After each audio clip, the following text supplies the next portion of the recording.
Silav roj baş, şevar baş, hevanno, hevidar mute başın, selametin bu yerin per acayip kavminle rojata navin. Me beriyan ha gotu bu 24 saat ande her tişt kare bu gore. Donald Trump vekşya ji gefu tehdita xwe ultimatuma ku da bu İran'ı 48 saat ji vekşya.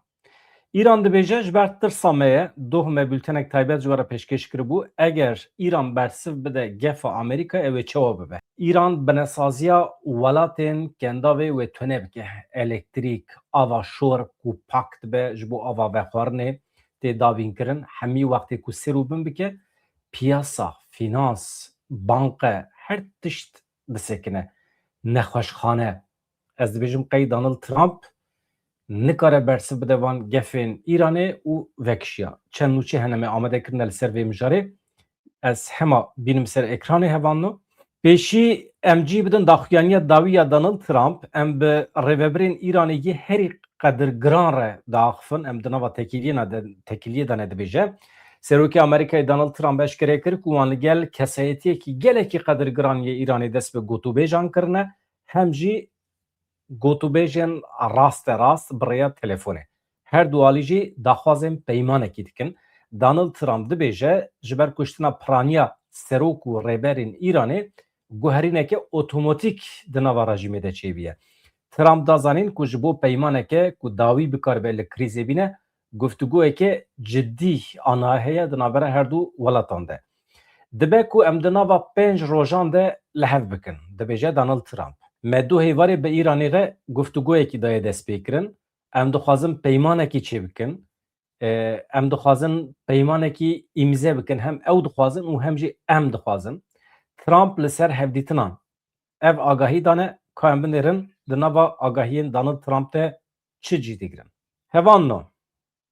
Dibe ku em îro jî li hev bicivin. Dibe ku bi rêya telefonê be çimkî derketina ji vî welatî gelekî zehmet e lê em ê di demekê nêz de li hev bicivin. Em ê di nava 5 rojên pêşme de peymanekî îmze bikin bila ka em binêrin wê çawa bibe. Donald Trump ji bo gihîştina encamekî geşbîniya xwe hêviya xwe anî ziman got hestekê mina gelekî baş heye em ê bigêjin peymanekî. Eger ez xumarbaz bûma ez ê li ser vê peymanê minê qumarê bilîsta dibêje Donald Trump. Ez li peyama wê binêrim ji bo kalîta deng. Deng baş e hevanna. Tamam e. Ji kerema xwe hûn jî binivîsînin, pirsê xwe jî binivîsînin. Bernameya me ya doh êvarê gelekî balkêş bû ez dibêjim hevalê temaşe nekirin dikarin temaşe bikin. Eger İranê êriş bikira ser welatên kendavê encamekî pir xirab derdiket. Dibêje Donald Trump dibe ku em îro jî sibê jî li hev bicivin em ê bi rêya telefonê hevdîtinê xwe çê bikin. Bi gihîştina encamekî kêfxweşiya xwe anî ziman got hestekî minê gelekî baş heye eger min xumar bilîsta minê li ser vê minê bikariba tiştekî mezin bi dest bixista. Niha İranê hişyarî da bû. Hişyariya İranê çi bû? Binêrin. İranê xwest kesên li welatê kendavê di nava 48 saatan de avê xwe kom bikin, stok bikin û şarja telefona xwe jî dagirin. Çima? Ji ber ku hem ava wan qut dibe hem jî elektrîka wan. Hûn zanin welatên kendavê ji Erebistana Siûdî bigire heta İmarat, Qeter ava deryayê bikar, ava şor bikartînin. Pergalekî wan heye sîstemekî wan avê ji bo vexwarinê davîn dikin, çê dikin û ev sîstem hemî bi elektrîkê dimeşe. Eger İran êrişê navenda elektrîkê binasazî elektrîkê bike ev welat hemî di tariyê de dibînin sîstema wan hemî radiweste. Ev gefa İranê bû. Serokê Amerîkayê Donald Trump gotibû ew ê santralê elektrîkê yên İranê ji xwe re bikin hedef. Lê çi bû? Pir wext derbas nebû alîkarê Serokkomarê İranê İsmail Seqep İsfahanî bersiv da Trump ji gelên İsraîlê ji welatên kendavê re peyamekê şand got di nava 48 saatan de ji xwe re avê xwe bînin kom bikin, avê xwe stok bikin, telefonê xwe şarj bikin ji ber ku êdî ji vir û pêve hûn tiştekî wisa nabînin. Hişyariya dawî ya jaliyê İranê ve dilgiraniya gelê herêmê, tirsa gelê herêmê gîhand lûtkê. Na ev İsmail Seqep İsfahanî Alîkarê Serokkomarê Îranê Mesûd Pezeshkiyan peyama ew qas balkêş bû. Li gorî pisporan eger êrişê navendên enerjî were kirin û encamên gelekî xirab çê bibin, dibe ku li seranserê Îranê elektrîk qut bibe, xizmetguzariyên bingehîn rawestin, ev rewş dikare tabloya mirovî giran bike, xirabtir bike. Tabii ne tenê li Îranê eger Îran bersiv bide aynî tişt wê werin serê welatên kendavê jî. Ji ber vê yekê Trump, ez dibêjim ne tenê Trump, welatên kendavê ketin navberê, rica kirin, lava kirin, yan jî Donald Trump tehdit kirin, êdî çi destî wan de çi hêz û quwet heye, zor dan ser Donald Trump ku bikeve nava biryarekî bi vîya we. Çi bû? Hemî êrişên xwe yên li ser Îranê da rawestandin. Bi taybetî êrişên li ser saziyên enerjî yên li Îranê. Serokê Amerîkayê Donald Trump ferman da ku êrişên leşkerî yên li ser binesaziya enerjiya Îranê 5 rojan werin rawestandin. Ez dibêjim piştî 5 rojan jî ev êdî êriş çênebin. Ev biryar piştî danûstandanê navbera Washington û Tehranê hate dayîn. Donald Trump ragihand di rojên borî de di navbera Amerîka û Îranê de danûstandanên baş û berhemdar çêbûne. Armanca van danûstandanan ew e dijminahiya li rojata navîn bi temamî were çareserkirin. Ma hetanha nedihat hişê Donald Trump ku bikaribe ji bo aştiya li rojata navîn xizmetê bike, ji Kurdan re statûyekî peyda bike, statûya heyî a Rojavayê Kurdistanê nas bike. Ma hişî wî li ku derê bû? Çima Kurd jî de hîştin çû? Donald Trump aniha jî rabiye basa aştiya li rojata navîn dike, dijminahiya li rojata navîn bila bi dawî bibe, bila çareser bibe. Trump destî şan kir ku danûstandin kûr û avakerin wê di tevahiya heftê de jî bidomin. Min dibe fermandaya Wezareta Şer ku hemû êrişên leşkerî yên li ser santralên elektrîkê binesaziya enerjiya Îranê bi qasî 5 rojan rawestînin. Eşkere kir ku ev talokkirin bi serketina civîn û nîqaşan vegirê daye. Xuya ye doh pêr welatên kendavê ketine navberê. Donald Trump bi rêverbirên Îranê re axifiye û gihîştine encamekî bi vîya we. Tabii hevan ev ne garantiye. Donald Trump dikare beyanatekî wisa bide, lê di nava çend saetên pêş me de dikare dîsa biryara şer bide. Donald Trump gelekî qelse di destê İsraîlê de.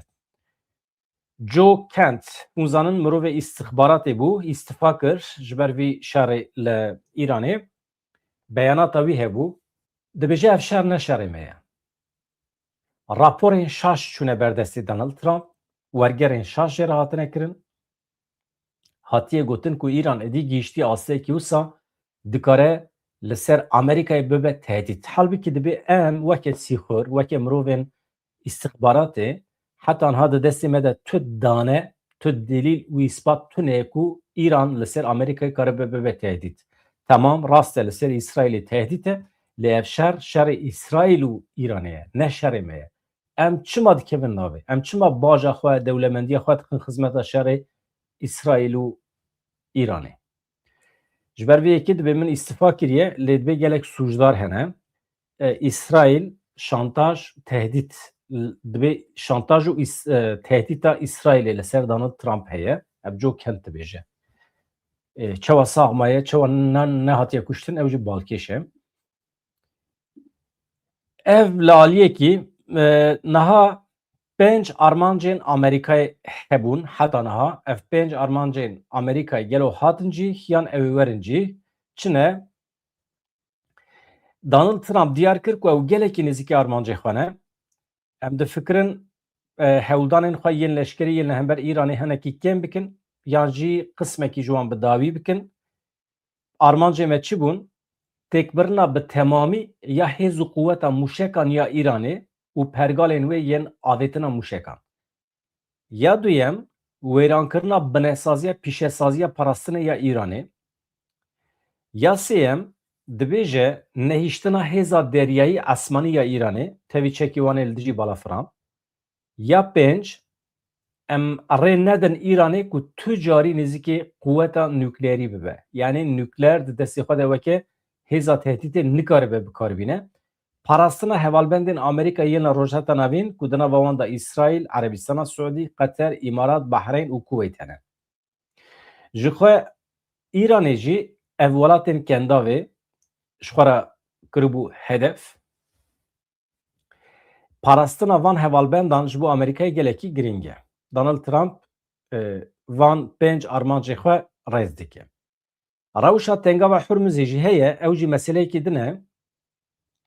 Donald Trump di derbarê tengava Hurmuzê de jî peyamekî weşand, beyan kir divê ew welatên ku vê tengavê bikar tînin, parastina wî jî karibin bikin. Amerîka wê tengavê bikar neyne. Eger ji me ji Amerîkayê were xwestin, em ê di hewldanên van welatan ên li Hurmuzê de alîkariya wan welatan bikin. Yani em naçin ji bo Hurmuzê em şer nakin. Ji ber ku karê me li wê derê tune, keştiyê me di wê derê re derbas nabin. Lê welatê ku karê wan li wê derê heye, Çînê jî dixe navê, divê bila ew bifikirin. Lê gava ku metirsiya Îranê ji holê rabe, ev yek wê nepêwîst be. Ya giring ew e, ev ê ji bo wan bibe operasyoneke leşkerî ya hêsan. Na em tev dizanin ku Donald Trump Amerîka dixwestin ev tengava Hurmuzê bibe tengaveke navnetewî. Yani bigêje statûyeke navnetewî ne di destê dewletekî tenê de be. Armanca yek ji armancê vî şerê ew bû ku bigêjin wê statûyê. Yani tengava Hurmuzê bigirin bixin malê cîhanê ê navnetewî. İran dibêje Donald Trump ji tirsa bersiva me ultimatuma xwe betal kiriye.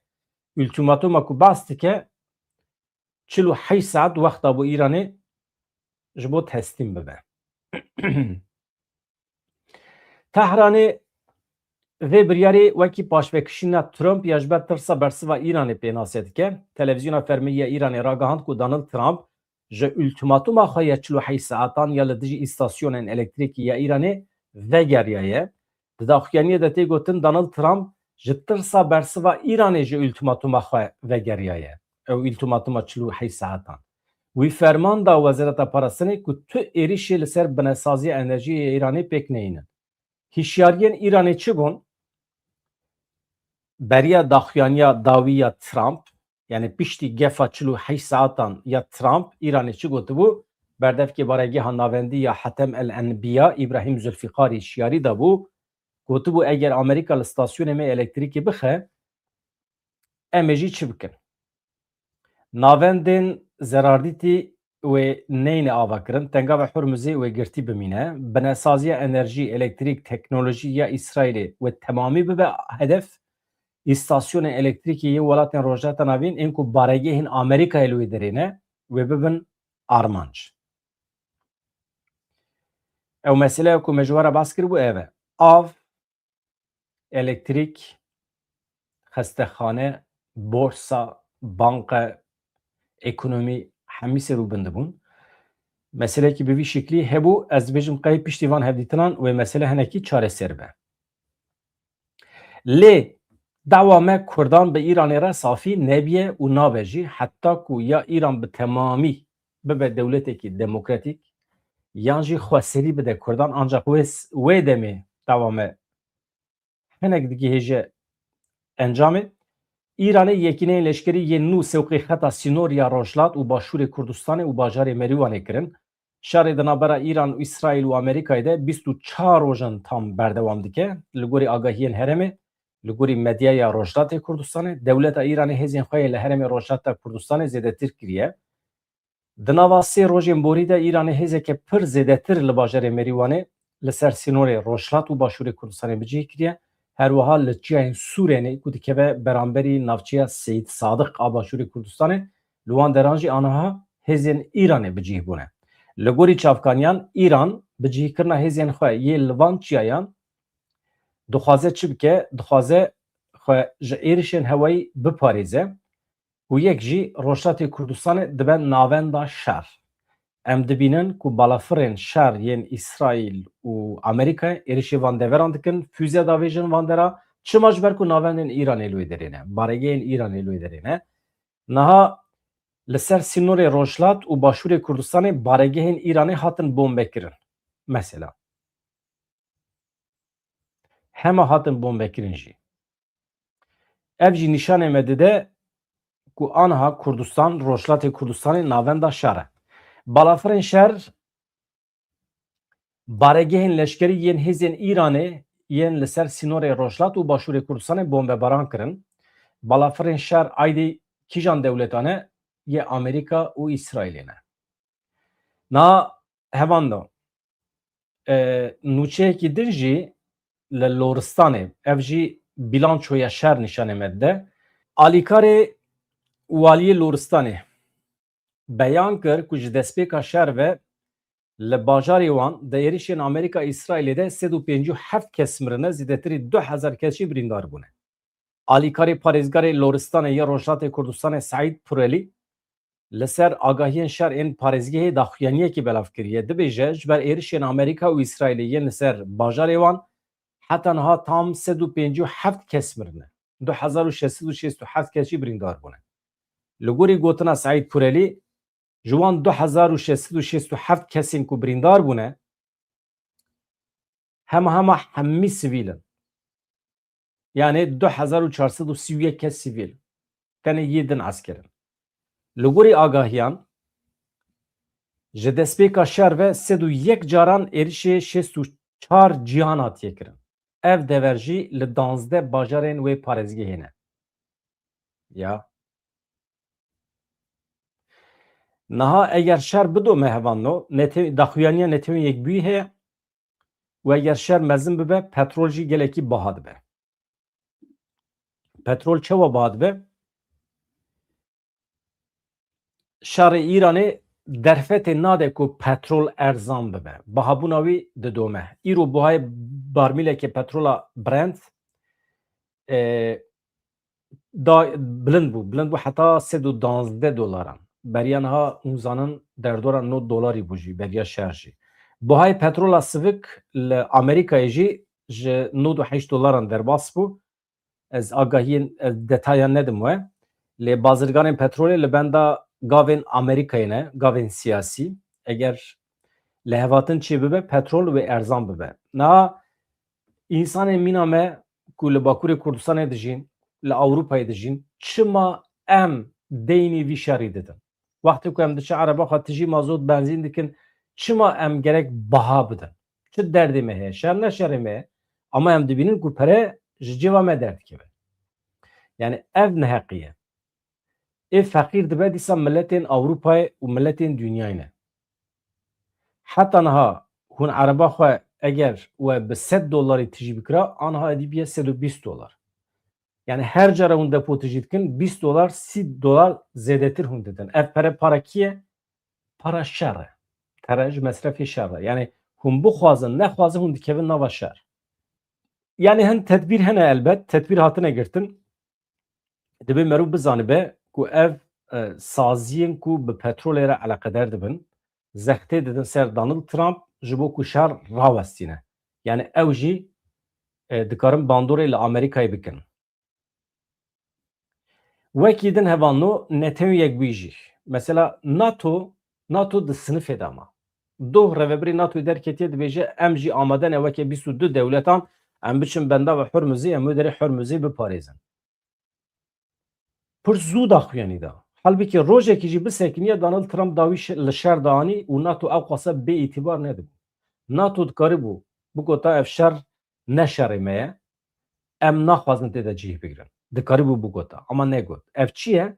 Pêşbîniyekî kêm a siyasî ye. Yani serî tewan ji Donald Trump re NATO. Pir zû tevgeriya. Halbuki icap nedikir. Mesela netewên yekbûyî dibêje eger şer mehekî dijî bidome ve zarar bigêjin 105 milyar dolarî. 105 milyar dolar dikare heft dewletên feqîr ê weke Yemenê zinde bike. Netewên yekbûyî raporekî amade kir balkişan ser bilançoya giran ya şer. Da raporê de li ser encamê wêranker ên şerê navbera Amerîka, İsraîl û Îranê şiyarî hate dayîn. Eger şer mehekî bidome ve ziyana wî bigêje 105 milyar dolarî. Komîteya Aborî û Civakî ya Asya Rojava ya netewên yekbûyî rapor amade kiriye. Balê dikişîne ser wêraniya wî şerê ku 28 mehê dest pê kir. Meha borî li gorî raporê heta niha ziyana aborî ya li herêmê gihîştiye 63 milyar dolarî. Da raporê de tê beyankirin ji ber şer gelek rêyên bazirganî hatine girtin. وکی میناک و گوهستنا پترول و کلوپلین بازرگانی ین ده تنگا و حرمزی را در باستبن جسدی 97 حتی جسدی 97 کم بیه. تی تخمین کرن لیچونا وی که یا روزانه 2.4 میلیارد دلاره. روزه. یعنی روزه اون دکارن دولت که فقیر زنگین بکن. به قاسی 3 میلیارد دلاری روزه.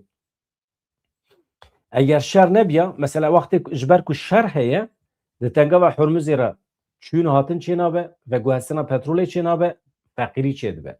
اف جی دیگه جمعه. ضرراوی ام دادن. هات اشکره کرن که ده هفته این دستپیکی این شهرده تواهی زیان بو 30 میلیارد دلار. نه بانگا نتیوی یک بی چیه؟ کمیتیا نتیوی یک بی ولاتین هرمه جواکان ناو نتیوی شیار دیگه. دبیجه اگر شهر مهکی دنجی بدومه زیانوی نزدیک 105 میلیارد دلاریه. اف هجمار دیگه 4 تواهی دهاتا نافخویی هرمه. هری زیده جی اندام کنسیه هفکاریه کندا ویج وراوشی ضراری دبینن. اولاد عربستان السعودية إمارات يكبية بحرين قطر كويت اف ولاتين انداوي كونسي هفكارية كنداوينه ولاتين كو آبوريا وان بچافکانی انرژیا در و وگریدایه و دبن زخته که مزن یا آبوری دا بمینن اف زخت و بطبیعتیش بر انفلاسیونش بر بلندبونا بهای سوتمنیه به لگوری کمیته نتیمی یک بی بریا وی شری روشا گلک ولاتن هرمه جخوا بره و نباش بو جخوا کریز آبوری هبو دسیا شران ده 210 میلیون کس دجیان یعنی اف شر ایرو باندور ل 210 میلیون کسید که اف هجمار جدی که جسدی 43 نفوس هرمه جوان 82 میلیون کس حوجدار آلیکاریا مروی بو اگر شر بدومه اف تابلو مروی و گلکی گرانتر ببه یا روشه که به شکلی هی هوانا جکوبانی نوچه که هیه مروان هنک دترسینه چما جبر کو هزین اولادیه دست بکرنه چه کو سلاحا کم دکن اف جی لکوبانیه یا لکوبانی دو بشف هنگف و تهدیدین چتیان هبو داویتن سر کوبانی جبر به مسئله عالی و پرووکاسیونه هزین آسایش این هنزانه هزین آسایش یه کردان و یه عربان آنها به هفره ری کنترل دکن جنشکاوا جهف قطیان هزین آسایشی کردان بری خودان هرمی خواه و انجی بری خدا هرمی خواه جهف قطبون ترسک مزن چی بو که هر دو هز به هف کبن باشه چی بو انسان کتن نابره هر دو هزین آسایشی دیسا هاتن لنقطه کنترل دیسا دست بکرن به هفره خبتین اگر به هفره نخبتیانا یعنی پرووکاسیون مزن ببیا امرازیل و رسوا دبون پیشی ام اوسا تماشه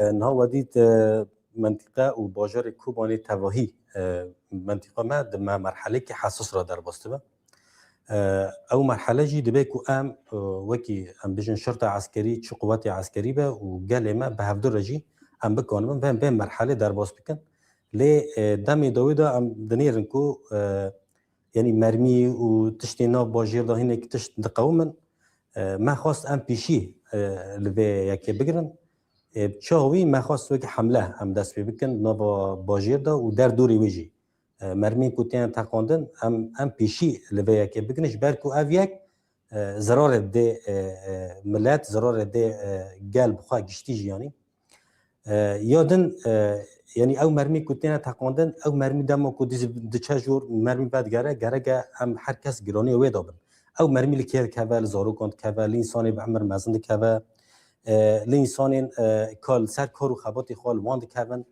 آستانگیش گر به حرکات باجی گشتی روشی آستانگی که چید که من خواست ام به حمله دست بکن امو گل تف جبر کو ام خواهم چه خواست بکنی جدی ام تیری نکن امو گل خاطف ام بکارم من ام پیشیل به اوه بگرن یعنی ام نابجن وکی فودات چی بیه له هینک انسانی براستی نفوسی وان ضعیفن او ناد خازن ناباوه تقنیه دا بلکی 4 کس به کیف خاشی داویجن لب صدانج مرمی تنه تقاندن بی سرو برن بی کو جهتی و زانبن کدا مرمی درد کردن دخوازن یعنی به روشا کوچید به استقلال بکن و مرمی کو تنه تقاندن بی مسئولیتینه بی برسیارتینه هم دخوازن پیشیل و بگیرن براستی او مرمی لزارو کن باکی مگود کردن لایستانی به عمر کردن یعنی پرسکری که بخورا تینته ما خواست به حمله ام پیشی لبیا که بگیرن امو گل تف دست ما بیاک به کو ام بکنن ام به مرحله در باز بکن کنگی سیویل کنن چک هل بگیرن دمی کو ایریشه کی مزن ایریشه کی وکی پر جارانج ایری سر منطقه ما دهاتن سر بازار ما دهاتن مدید کو چاوا گل ما بو خودی به بسیارتی و چک را کردن و الهامبر و شری ساکنین و ناوا موزیان داشی ناوا عسکری داشی خواه گرتن پاراستان خواه کردن 40 ملی ام بی لوجستیکی دابه 40 ملی پاراستان لپاش قوت خوابه یعنی هر تم گل ما جبو قوت خواه هیزک بو و راستی جی قوت جی هیزا خوش گل دگره یعنی گل نبه امجی نکارن یعنی نه خواسته که ما جگل چیه خواسته که ما جگل کو ما دست پیکی گود مرا بمن آلیکار جبو ام بکنم پیشی لی بگرم دمی کو مرمی نین آویتن جی کو تینا آویتن و دمی ام تکن و کسارا مثلا و کسان ای بی سکنادن ای کو نقاش مارا وری کرن جی پیوندار هنه یعنی کو مارا نقاش بکن و بزانم اف سلاح بشکته اف سلاح چاوته تقاندن دمی کو سلاح بی سرو برای تقاندن باور بکه اوناجی ناف داتینا واندا کرن و یکو مگو نفسیان ضعیفند کنن رولا خواجی پر حد یعنی پر حد کار خوی کو بکن ای کار خوی شخصی کنه بکن دخوازه ما او کو او مرمینین آوتن کو امج بکاربن کارو خبات خواه با وکی سرکفتی بکن و گلج مرا به آلیکار نه او گردای ریوبری ها شرط عسکریه و هینه کی یعنی دوام بکه اما ام بیجن حتی کنگی حتی هینه کی آرامی نو با باجیر دا چیه و هینه کتشت مرحله وهنه یعنی او عادی ریوبری ها شرط عسکری باشه نوچه که دن هیا قوت سوریه دموکراتیک دبیجه 22 حوالین ما و تبلی کولج لشکری یا سوریه ببن نا ایم بخاطر سمنا شخصی اوه او 28 شهروانین ما تمام دشن تبلی کولج لشکری یا سوریه دبن گلو او جالی دولت ترکیه و ورن پرورده کرن جبر کو ام دزانن دنابر ارتشا سوریه و ارتشا ترکیه ده اتفاقه که پیمانه که پروردهی ارتشا سوریه جالی ترکان و تکرن و چه وابه اف خطری هه یعنی چافکانیه که پای بلند یا عسکری یعنی جالی قصده و هی باوه که رسمی نهاتیه بیان کرن لیبل ما چافکانیه خوش رودا وگرتیه رودا و اشکرت کرد به داخل یعنی دایم ما چافکانیه که پای بلند یا قصده بیان کریه که ویدنا و 3 روزین پیش مده 28 افسرین قصده بچن کولج لشکری سوریه اف کولج عسکری گریدای وزارت پاراستان سوریه لگوری عین چافکانی اف کما یکمه جبو پروردگی دچه شامه جوان 28 افسران 18 کس جهرما جزیرینه 10 کس جهرما کوبانیه اف 28 افسر یعنی شروان قصده و ببن فرماندار وان لیوایان که لگوری پیمان 29 چلتی آوه کرن پروردگی وانجی و ناو برا 6 مه حتی ساله که ده بدومه آرمان چیه جوی پرورده آمده کرنا فرماندار لیوا و کاتیبیانه یعنی پرنسیب عسکریه یه سوریه فرد بن پشتی بداوی هاتنا دوریه اوه پیلین عسکری انوکی میر لیوا û serheng werbigirin. Pirpirekê wan wê çêbibe, stêrkê wan wê çêbibe, nizanim dî. Ê wallahî nizanim.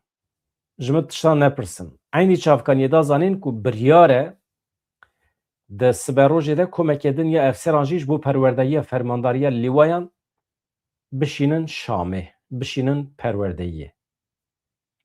Niha li Rojavayê Kurdistanê rewşa em tê dane hinek pir hasas e.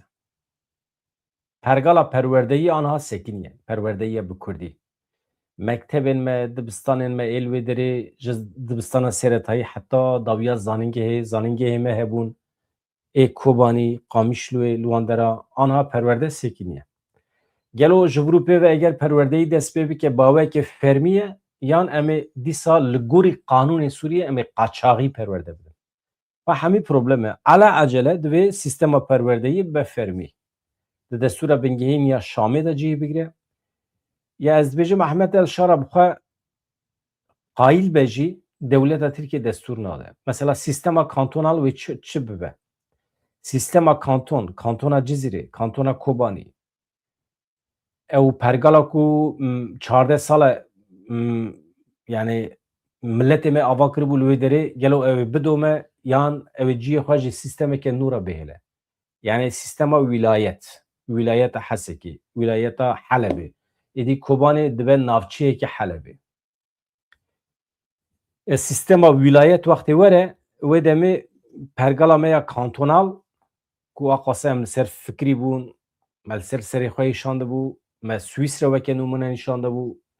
Swîsre tam 700 sal e bi pergala kantonal bi rêve diçe. Yani sîstemekî konfederasyon heye li Swîsre.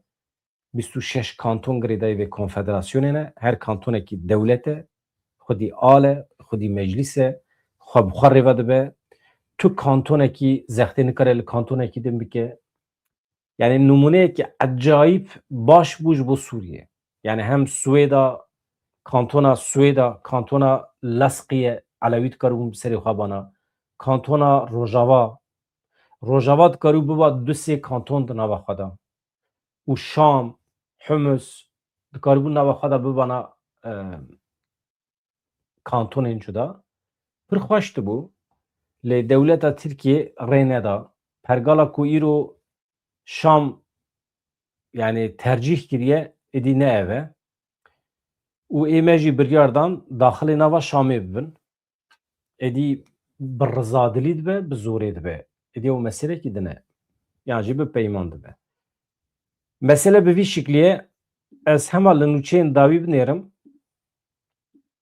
Lê ev daxuyaniya dawî ya Trump balkêş e. Hevalê ku temaşe nekirine ji kerema xwe re vegerin destpêka vîdeoyê bibînin ku Donald Trump ji ultimatûma xwe ya 48 saetan şûn vega bavêt jê vekişiya got me û Îranê melehev kiriye. Em ê şer bidin rawestandin behsa 5 roja tê kirin. Em ê li hev bikin. Ev jî di encama zexta welatên kendavê de ye. Çünkü welatên kendavê tirsiyan ku Îran li binesaziya wana elektrîkê û avê bixe. Ew ê rezîl û riswa bibana. Me di vîdeoya doh da bi detayan eşkere kiribû. Eger Îran êrişê binesazî elektrîk û avê a welatên kendavê bike encam dibe çi? Hemî yek bi yek me gotibû. Yani mesela anha serokê Amerîkayê Donald Trump rabiye li ser navê Îranê daxive. Dibêje İran daxwaza agirbest û danûstandinê li wî kiriye. İran ji bo vê rêkeftinê bi kelecan e. Behsa Îranê dike. Behsa xwe nake. Nabêje min ultimatûma xwe xirab kiriye ez dixwazim agirbest pêk bînim. Dibe İran dixwaze. Halbuki em tev zanin ku ew dixwaze. İranê tehdit kir. İranê welatên kendavê tehdit kir. İsraîl tehdit kir. Yani çep û rastê Donald Trump kişt nabe. Ez dibêjim qey Kurdan biryareke rast da neketin pê baw behoza Donald Trump daxilî nava şerê xelkê nebûn. Ev şer ne şerê me, şerê xelkê ye. Şerê me zû da ye di dome. Li hember Îranê êdî em çawa bi ser bikevin ew jî meselekî din e. Xatirê we silav rêz.